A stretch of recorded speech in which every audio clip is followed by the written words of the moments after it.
যেমন মাজার গুলোকে আক্রমণ করছে, এরা বলতেছে মাজার গুলোকে ভাঙিয়ে দাও, মাজার গুলো গড়িয়ে দাও, মাজার করা বেদাত, এই কথা তারা বলতেছে। এখন মাজার যদি বেদাত হইতো, তাহলে আমি আপনাদেরকে বলি, এই মাজার যে বেদাত বলছে, মাজার হয় কাদের? আল্লাহর ওলিদের। কাদের? আশিক রাসূলদের মাজার হয়। একটা মাজার থেকে হাজার হাজার লক্ষ লক্ষ মানুষের রিজিক হচ্ছে।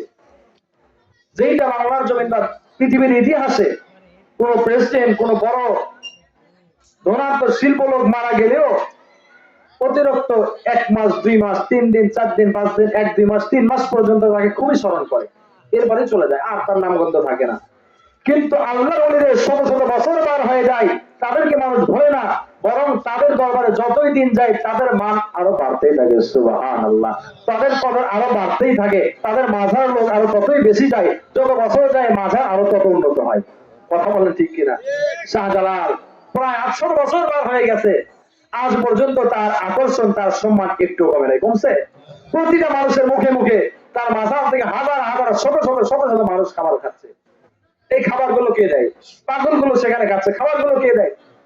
আরে ভাই, আমার আপনার 2 টাকা 4 টাকা 5 টাকা দান করি মাজারে, এই দানের দ্বারা হয়, তারা আজকে ফতোয়া দেয় মাজারে টাকা দান করা বেদাত, বরং মাদ্রাসায় দান করা হলো জায়েজ।